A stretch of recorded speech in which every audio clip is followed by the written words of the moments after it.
AIMIM നേതാവ് അസദുദ്ദീൻ ഒവൈസിയുടെ വസതിക്ക് മുന്നിൽ ജയ് Israel poster. Delhi police എത്തി പോസ്റ്റർ നീക്കം ചെയ്തു. സത്യപ്രതിജ്ഞയ്ക്കിടെ ഒവൈസി ജയ് പാലസ്തീൻ മുദ്രാവാക്യം വിളിച്ചിരുന്നു. ഡൽഹി അശോക റോഡിലെ ഒവൈസിയുടെ ഔദ്യോഗിക വസതിക്ക് മുന്നിലാണ് ജയ് ഇസ്രായേൽ എന്നെഴുതിയ പോസ്റ്ററുകൾ പതിച്ചത്. ഒപ്പം ഗേറ്റിൽ മഷിയുമെറിഞ്ഞു. രാവിലെ ഡൽഹി പോലീസ് എത്തി പോസ്റ്ററുകൾ നീക്കം ചെയ്തു.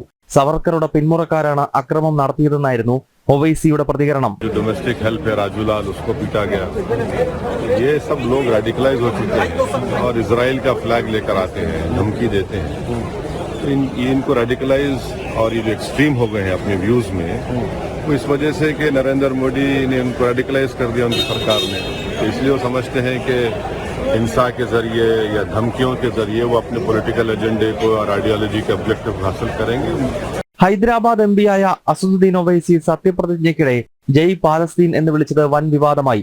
ഇതിന്റെ തുടർച്ചയെന്ന നിലയിലാണ് ഇന്നലത്തെ പ്രതിഷേധം. തുടർച്ചയായി വിവാദ പ്രസ്താവനകൾ നടത്തുന്ന തീവ്ര ഇസ്ലാമിസ്റ്റായ ഒവൈസിയുടെ ഡൽഹിയിലെ വസതിക്ക് മുൻപിൽ നേരത്തെയും ഇത്തരം പ്രതിഷേധങ്ങൾ നടന്നിട്ടുണ്ട്. ജനം, ഡൽഹി.